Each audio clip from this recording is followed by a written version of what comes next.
दोस्तों नमस्कार। दोस्तों राहुल गांधी अपने पूरे कांग्रेसियों को डरो मत का नारा दे रहे थे। वो राहुल गांधी खुद जेल जाने से अब डरने लगा है। राहुल गांधी यूं तो कई सारे विवादों में फंसा है, नेशनल हेराल्ड मामले में जमानत पर है, विदेशी नागरिकता को लेकर उनके ऊपर केस है, लेकिन खास तौर पर दूसरों का अपमान यानी मानहानि के कई मामले दर्ज हैं। मोदी कम्युनिटी को लेकर जिस तरह से अपमान किया उस पर भी सजा पर रोक है, यानी उसमें सजा भूल चुकी है लेकिन रोक लगी है। और अब नया मामला जो इनकी सजा का कारण बना है वो है वीर सावरकर का अपमान। वीर सावरकर को टारगेट करना ये कांग्रेस का कोई पहला काम नहीं है। कांग्रेस ने वीर सावरकर जी को देश की आजादी के बाद से जो उनको मान और सम्मान मिलना चाहिए था नहीं देकर बाकायदा उनके खिलाफ षड्यंत्र किए। एक ही कारण मेरी समझ में आता है और वो है उनका ब्राह्मण होना, उनका हिंदुत्ववादी बात करना, उनका हिंदू राष्ट्र के बारे में बात करना, उनका सनातन के बारे में बात करना। उनके द्वारा कांग्रेस के अंदर जो तुष्टीकरण है उस पर सवाल उठाना। जिस तरह से वीर सावरकर उनको 2-2 काला पानी की सजा हुई वो बता रहा है कि अंग्रेज उनसे कितने दहशत में थे। लेकिन राहुल गांधी आज के टाइम में जो सोने की चम्मच लेकर पैदा हुआ है, जिसने इस देश के लिए कुछ भी नहीं किया, वो आज सवाल उठाते हुए वीर सावरकर का अपमान कर रहा है। स्वतंत्रता सेनानी वीर सावरकर जी का अपमान राहुल गांधी ने एक बार नहीं कई बार अपनी सभाओं में ये कहा है कि मैं डरता नहीं हूं, मैं माफी नहीं मांगता, मैं सावरकर नहीं हूं। इस तरह की बातें करने वाला राहुल गांधी अब उनकी वकील की तरफ से पुणे की एक कोर्ट में यह कहते हुए एप्लीकेशन लगा दी गई राहुल गांधी नहीं आ सकते, उनकी जान को खतरा है। वो राहुल गांधी जिसको Y+ सुरक्षा मिली हुई है और जिसको किसी से खतरा नहीं है, लेकिन उसके वकील कोर्ट में एक एप्लीकेशन लगाते हैं और वो दलील देते हैं कि साहब इस देश में वो नाथूराम गोडसे के जो वंशज हैं उनकी हिस्ट्री हिंसा की है और उन्हीं ने केस डाला हुआ है, इसलिए जान का खतरा है। इनको समझ नहीं आ रहा कि नाथूराम गोडसे, मैं उस विवाद में कतई नहीं पड़ूंगा, लेकिन किसी के दादा परदादा अगर कोई हत्या या कुछ गड़बड़ कर दें, उनके ऊपर केस हो, क्या उनकी संतानों को भी इस तरह से अपमानित किया जाएगा? बाज नहीं आ रहे हैं। मतलब नाथूराम गोडसे से नफरत क्यों है? मैं गोडसे नहीं हूं, ये गोडसे की मानसिकता है, क्योंकि वो ब्राह्मण था। यानी ब्राह्मणों के प्रति इतनी नफरत इन कांग्रेसियों के दिमाग में भरी है। और खास तौर पे ये जो नकली गांधी परिवार है, इनकी हालत तो ये है कि इनका खुद का नहीं पता। राहुल गांधी अपने को दत्तात्रेय गोत्र बताते हैं, लेकिन आज तक कोई ऐसा दस्तावेज नहीं जिससे ये पता लगे कि राहुल गांधी दत्तात्रेय ब्राह्मण है। और कैसे हो जाएगा भाई? जिसका जो है दादाजी वो फिरोज खान था और फिरोज खान की औलाद ये हुई राजीव गांधी, और माता तो इनकी क्रिश्चियन है ही, तो भाई कैसे ये हिंदू हुए?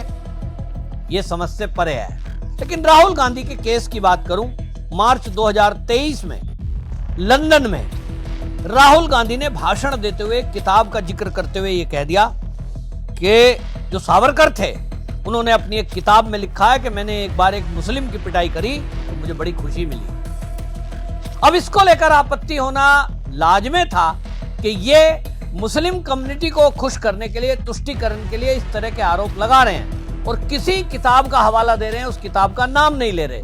तो आखिरकार क्यों इनके ऊपर केस किया गया है पुणे में और इनको यह कहा गया कि जिस किताब का रेफरेंस आप दे रहे हैं, ऐसी कोई किताब वीर सावरकर ने कहीं किताब में ऐसा नहीं लिखा, और यदि आप रेफरेंस दे रहे हैं तो लाइए उस किताब को, प्रस्तुत करिए।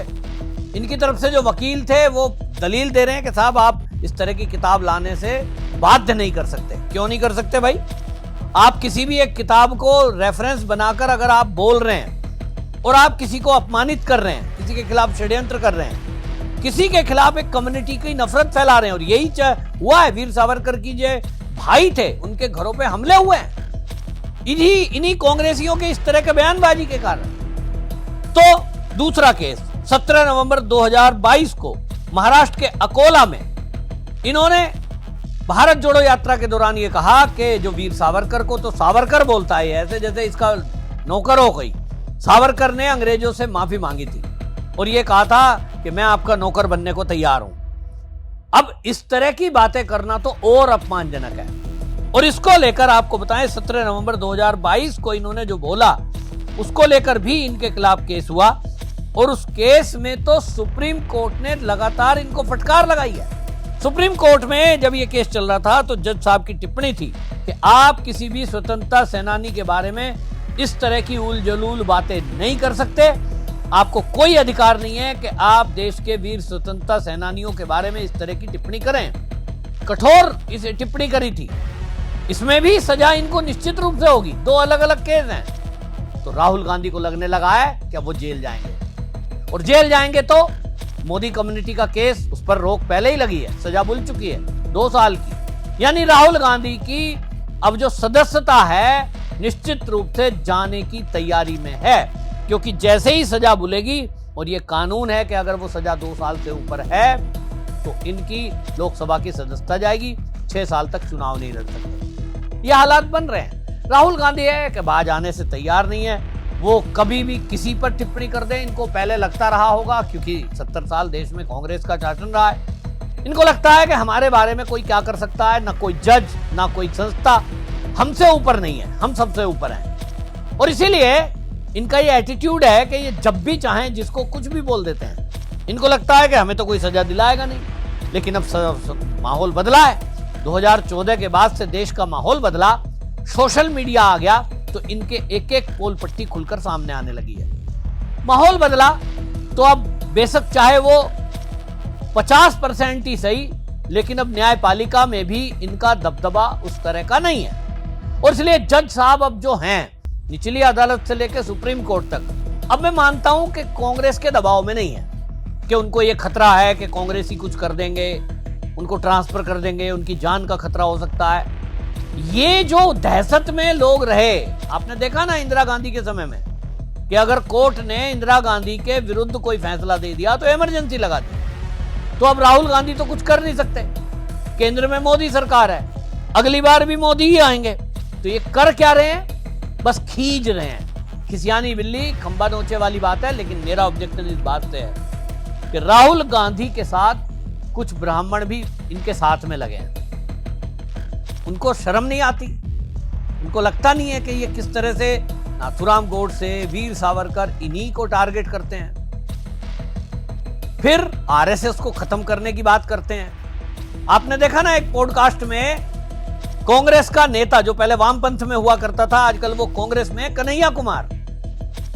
कन्हैया कुमार क्या कह रहा है? कन्हैया कुमार बाकायदा मीडिया में बैठ के कह रहा है कि मेरी एक ही मंशा है जीवन की कि मैं मोदी को समाप्त करूं, यानी मोदी को हराऊं, अमित शाह को हराऊं, आरएसएस को खत्म करूं। अब आप सोचिए, कभी भी राहुल गांधी या किसी कांग्रेसी के मुंह से आपने नहीं सुना होगा कि इस देश से घुसपैठियों को भगाऊं, इस देश से रोहिंग्या को भगाऊं, इस देश से पीएफआई के जो एजेंट हैं उन पर हम एक्शन लेंगे, उनको खत्म करेंगे। ना, आरएसएस इन्हें खत्म करना है। क्यों?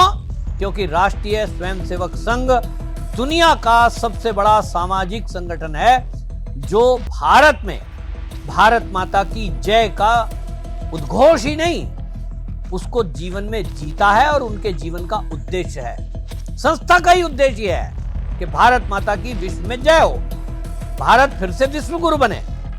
और उस कड़ी में जो भी राष्ट्रीय स्वयंसेवक संघ के स्वयंसेवक काम कर रहे हैं, उसी में एक मोदी जी हैं, उसी में एक अमित शाह हैं, उसी में एक राजनाथ सिंह हैं। इनको लगता है कि ये जो आरएसएस के स्वयंसेवक हैं ये देश को आगे बढ़ा रहे हैं। हमने तो देश को नीचे पहुंचाने के लिए पूरी कोशिश करी थी, खोखला कर दिया बिल्कुल। 10 साल में मनमोहन की सरकार यूपीए 1 यूपीए 2 थी, कितने घोटाले किए। तो ये आगे कैसे बढ़ रहा है? ये पहले की तरह गुलाम क्यों नहीं हो रहा है? डोनाल्ड ट्रंप की जी हजूरी क्यों नहीं हो रही है? इनको लगता है कि ऐसा ही देश होना चाहिए और इसलिए क्या करें, बस चल नहीं रहा।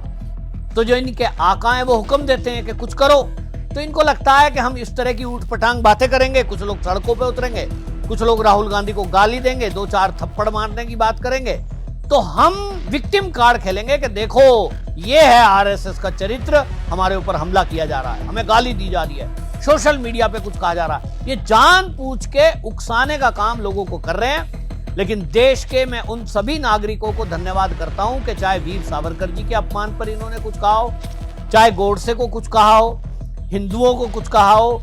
राष्ट्रीय स्वयंसेवक संघ तो अनुशासित संगठन है ही कि आप कुछ भी गाली गलौज करो, वो अपने काम में लगे हैं। तो राहुल गांधी को अब न्यायपालिका सबक सिखाएगी और संघ पर आरोप लगा चुके हैं गांधी हत्या का, उसमें माफी मांग चुके हैं, वरना ये अभी जेल में होते। एक बार फिर से अब राहुल गांधी डर गया है कि अब मेरा जेल जाने का नंबर है, और इसीलिए वकील जो है उल्टी सीधी दलीलें दे रहे हैं। हालांकि सुप्रिया श्रीनेत जो प्रवक्ता है कांग्रेस की, उन्होंने एक्स पर पोस्ट डाला और पोस्ट डालकर वो वकील की चिट्ठी उन्होंने लिखते हुए लिखा कि ये जो वकील है इसने राहुल गांधी जी की बिना सलाह मशवरा के ये पत्र कोर्ट को दे दिया। तो भाई ठीक है, अगर सुप्रिया श्रीनेत कह रही हैं कि ये वकील ने सलाह नहीं करी थी, इसका मतलब राहुल गांधी डरा नहीं है। तो फिर उम्मीद करेंगे कि राहुल गांधी अगली बार कोर्ट में प्रस्तुत होंगे। आपको क्या लगता है, राहुल गांधी माफी मांगेंगे या राहुल गांधी जेल जाएंगे? क्या राहुल गांधी समाज से वीर सावरकर जी के अपमान पर पूरे देश से माफी मांगेंगे? आपकी राय क्या है कमेंट में जरूर लिखिए, वीडियो शेयर करिए। वंदे मातरम।